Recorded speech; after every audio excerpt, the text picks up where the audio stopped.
formation of the People's Alliance, which comprised the GNP of Herbert Blair's, the NGM of Maurice Bishop, and the UPP of Winston White. And I was asked by all three parties to chair the manifesto committee, together with their own partisan representatives. And I made the contribution the best I could, given my own understanding of the historical experience of us Grenadians, my understanding of the aspirations of our people at the time. So I had a serious and significant contribution towards the People's Manifesto of 1976. After that, politics was generally of academic interest to me, apart from my other current interests. And it was not until 1984, after a very painful and tragic events of 1983, when Grenadians, young and old alike, from all quarters, whether I was in office or was at home, came to me and said that I must get involved. And there is no point persons like myself remaining a bystander in the political development of the country, in light, and particularly in light, of the traumatic events of the I gave serious consideration to it and found that I should make a contribution. I have had no regrets since. I am a person, once I put my hand to something, I give it my total will. Unlike other persons, I don't approach life with pessimism, I approach life with optimism. And I think for us, Grenadians, Caribbean people, and in fact, persons from the developing world, we must never be subjected to the paralyzing effect of fatalism and pessimism. I am not a fatalist. Fatalism and pessimism saps the will, destroys the individual of the ability to think, the ability to grapple with problems, whatever these problems are, and to forge ahead. So fatalism and pessimism is in fact a paralysis. What I suggest to you, my own brothers and sisters, is the opposite. Optimism. And showing your ability to solve problems, whatever these problems are, and facing the challenge, whatever the challenge is. And at the end of the day, you will be a richer person for that experience.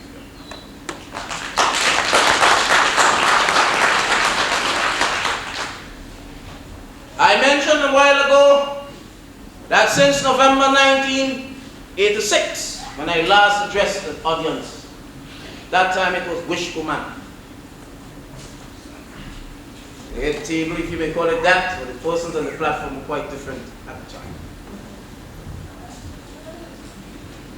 But a lot of things have happened since, chief of which was my own resignation from the government, the New National Party government, together with a number of my colleagues on our own resignation from the New National Party.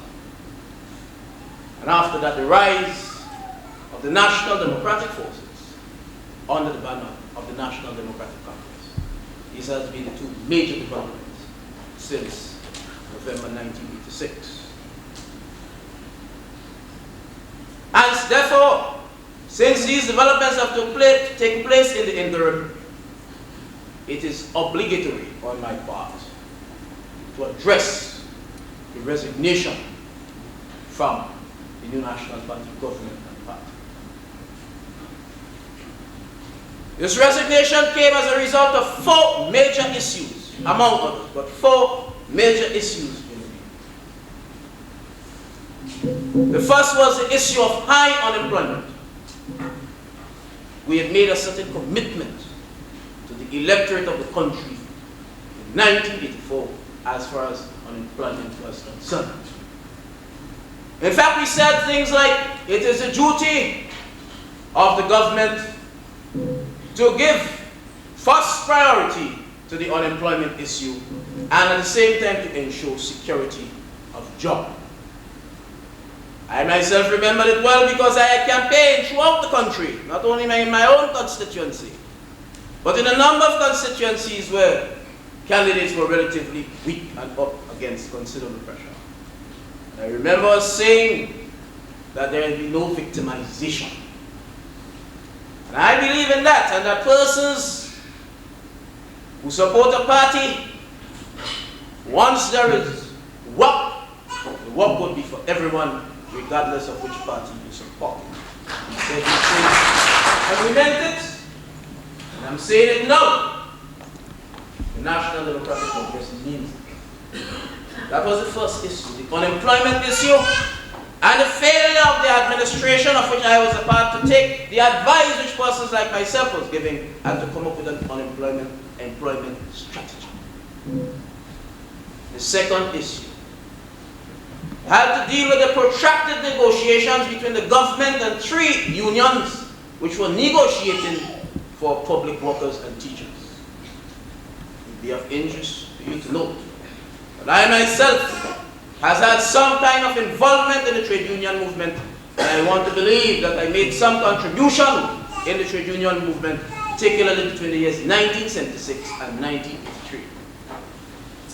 Persons who remember quite well will tell you that during those years, I performed the role as a type of financial advisor to the major unions in the country, assisting them with technical work, and in particular with the rules of responsible bargaining. For 27 months, there was this, in a sense, deadlock between the government and the trade unions. Persons like myself, in particular, myself and Alexis, appealed for a settlement, a quick settlement.